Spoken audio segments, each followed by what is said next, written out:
TTD EO శ్యామలరావుతో భేటీయ్యారు SIT IG Tripathi అలాగే DIG Gopinath జెట్టి. తిరుమల లడ్డూ ప్రసాదంలో వాడినటువంటి నెయ్యి కల్తీ వ్యవహారంపై వివరాలు అడిగి తెలుసుకున్నారు.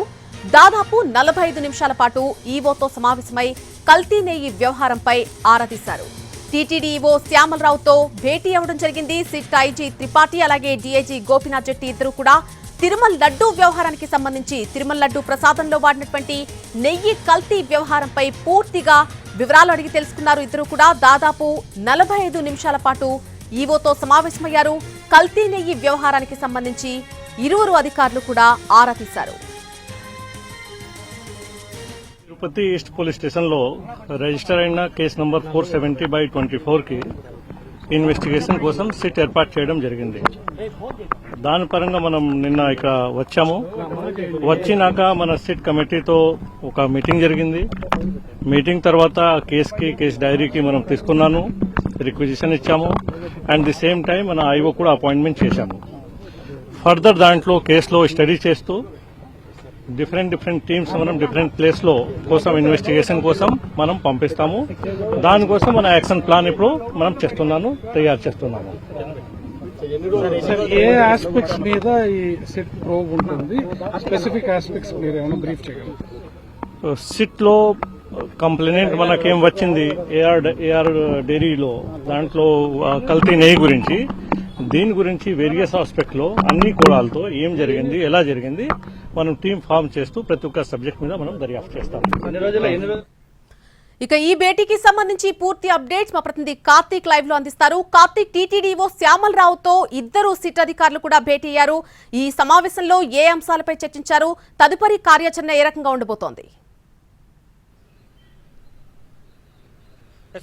ఖచ్చితంగా అత్యంత కీలకమైనటువంటి భేటీగా కూడా ఈ యొక్క సిట్ దర్యాప్తులో ఈ చెప్పుకోవాలి. ఎందుకంటే టీటీడీ ఈవో శ్యామలరావు వచ్చిన తర్వాతే ఈ యొక్క కల్తీ నెయ్యి వ్యవహారం అనేది కూడా వెలుగులోకి రావడం కూడా జరిగింది. ఆయన ల్యాబ్కు పంపించిన తర్వాతే మొత్తం మందులో కల్తీ జరిగిందన్న విషయాలన్నీ కూడా బయటకు రావడం కూడా జరిగింది. ఈ నేపథ్యంలోనే సిట్ ఏర్పాటు చేసినటువంటి బృందంలో ఉన్నటువంటి సిట్ చీఫ్ త్రిపాఠి, డీఐజీగా ఉన్నటువంటి గోపీనాథ్ జెట్టి, ఎస్పీ విష్ణువర్ధన్ రాజు ముగ్గురు కూడా టీటీడీ ఈవోతో భేటీ అయ్యారు. దాదాపు 45 నిమిషాల పాటు ఈ భేటీలో నెయ్యి కల్తీ జరిగిందని చెప్పి గుర్తించడానికి గల కారణాలేంది, దాని తర్వాత ఎలాంటి పరిస్థితులు వచ్చాయి, రిపోర్ట్ లో ఏం తెలియంది, అక్కడ ఉన్నటువంటి ఉద్యోగులు కావచ్చు, పోర్టు సిబ్బంది కావచ్చు ఏం చెప్పారు అనే దాని మీద కూడా పూర్తి స్థాయిలో కూలంకషంగా చర్చించినట్టుగా కూడా మనకు తెలుస్తుంది. అయితే ఆ వివరాలు అనేది కూడా అధికారులు అయితే వెల్లడించడానికి మాత్రం నిరాకరించారని చెప్పుకోవాలి. అయితే కొద్దిసేపు క్రితమే సిట్ చీఫ్ త్రిపాఠి మాత్రం మాట్లాడుతూ ప్రస్తుతం ప్రాథమిక దర్యాప్తులో మాత్రం ఉన్నాము, పూర్తి స్థాయిలో ముందుకెళ్లడానికి మాత్రం ఈ ఈవోతో పాటు ఇతర ఉన్నతాధికారులతో ఎవరైతే ఉన్నారో, సిబ్బంది ఎవరైతే ఉన్నారో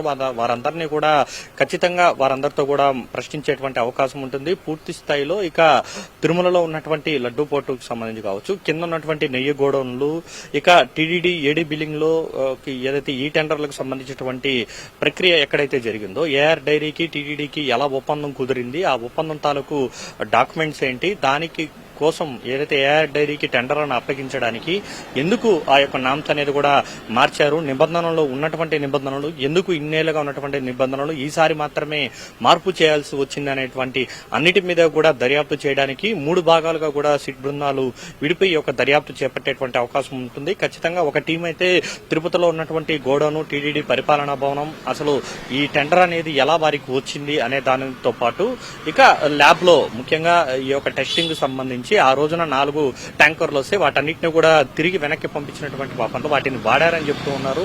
సో ఆ టైంలో ఎక్కడ ల్యాబ్ టెస్టింగ్ అనేది జరిగింది అనే దాని మీద కూడా పూర్తి స్థాయిలో అక్కడ కూడా వెళ్లి విచారించబోతున్నారు. జీఎం గా ఉన్నటువంటి మురళీకృష్ణతో పాటు ఇక్కడ కింది స్థాయి సిబ్బందిని కూడా విచారించబోతున్నారు.